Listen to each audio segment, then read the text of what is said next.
So the Black Lives Movement, they're protesting the use of force that may have led to the deaths of these individuals. They are questioning the circumstances under which they died.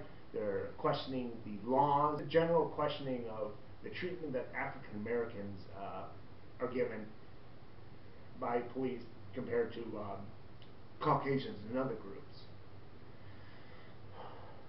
So the Black Lives Matter movement, if you want to call it that, has garnered a lot of press lately from political rallies that they interrupted. They had one where Martin O'Malley and Bernie Sanders were speaking at.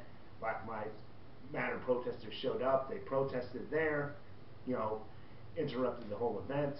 Of course, there was one in Seattle, which I've already talked about in giving you my 2 cents, where they straight up shut down Bernie Sanders. And they've showed up at some other ones for Jeb Bush and Hillary Clinton. So what does the Black Lives Matter movement want? Well, for the most part, they do want police to quit killing African Americans. Seems simple enough. Some of the things that some of their groups have put out are they want to see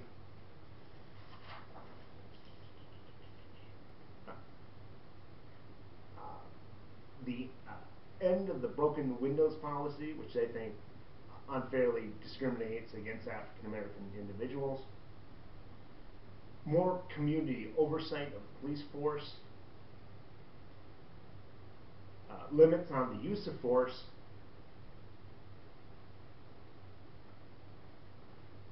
More investigations to when the police use force, and they want outsider investigators. They don't want it to be handled internally anymore. They want to see more. They want more community response to these incidences. They want better training for police officers. Body cams on each officer so you can see the situations, and they have evidence of that. And just basic end of what they call racial profiling. So what are the candidates saying about Black Lives Matter?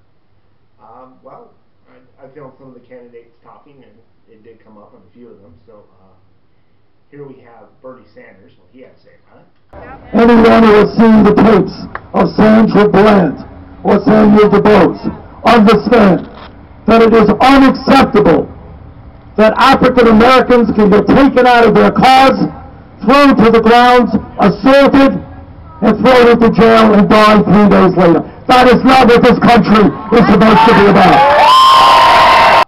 Here's Martin O'Malley.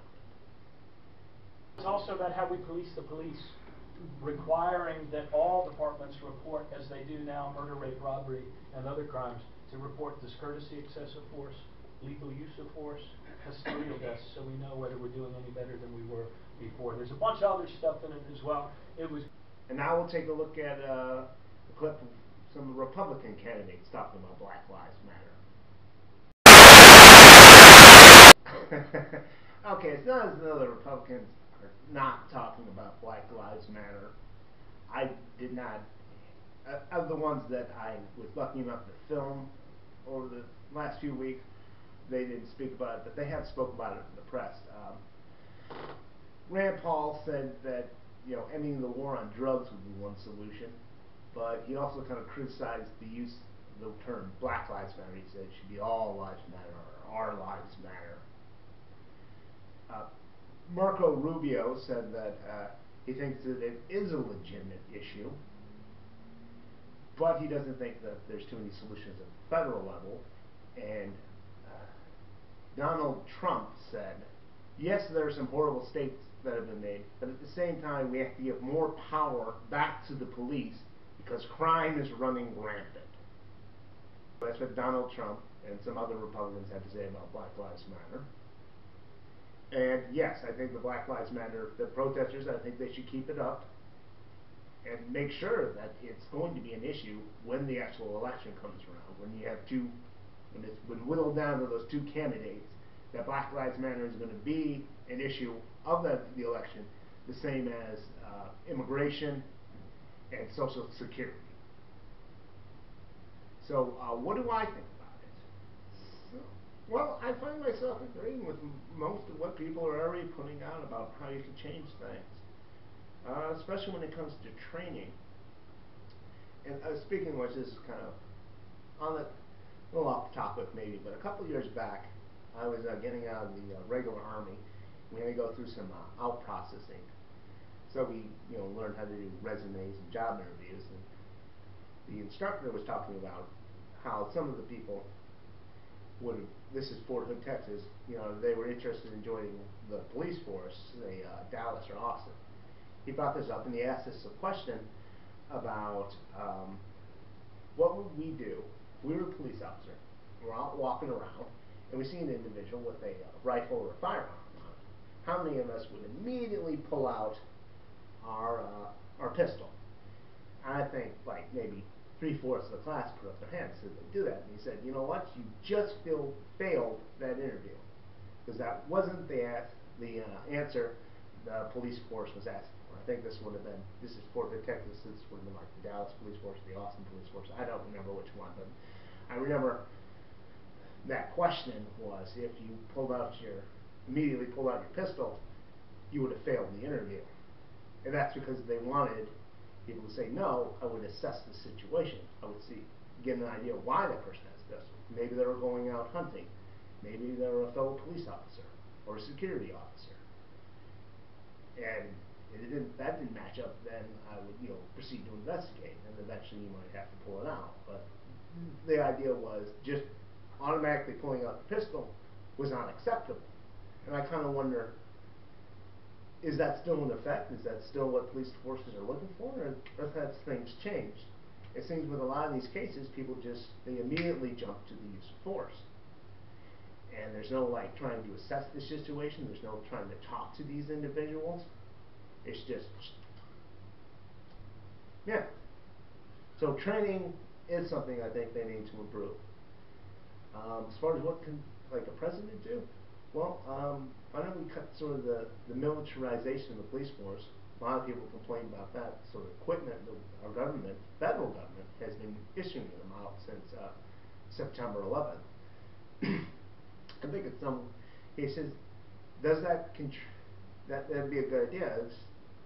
Does it contribute to their attitude that they're taking a literal war on crime? I don't know, but I mean I don't see why Mayberry PD needs an Abrams to clean up their streets of crime.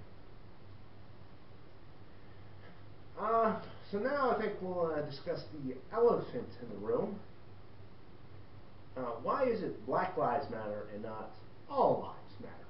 A lot of people have made that complaint against the Black Lives Matter thing. And Black Lives Matter, a lot of people, they don't like that term, All Lives Matter. And to be perfectly honest, I'm with them. I think All Lives Matter, I went on to sort of Twitter, you hashtag it, and it's not people who are concerned about police brutality and the use of force, against everyone. No, it's just basically a criticism of the Black Lives Matter movement. So I'm not going to use that term, All Lives Matter. I'll use Black Lives Matter and I will apply it to anyone who I think may have been the victim of an overuse of force, like the Zachary Hammond, white teen,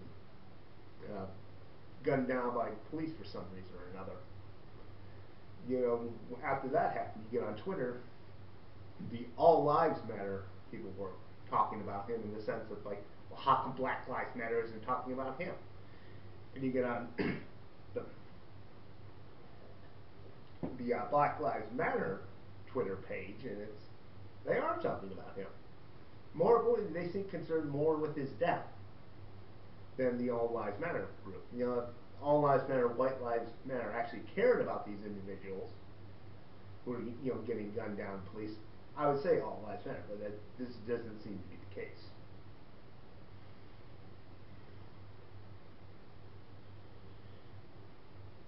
And I think that's all I'm going to say on that for now.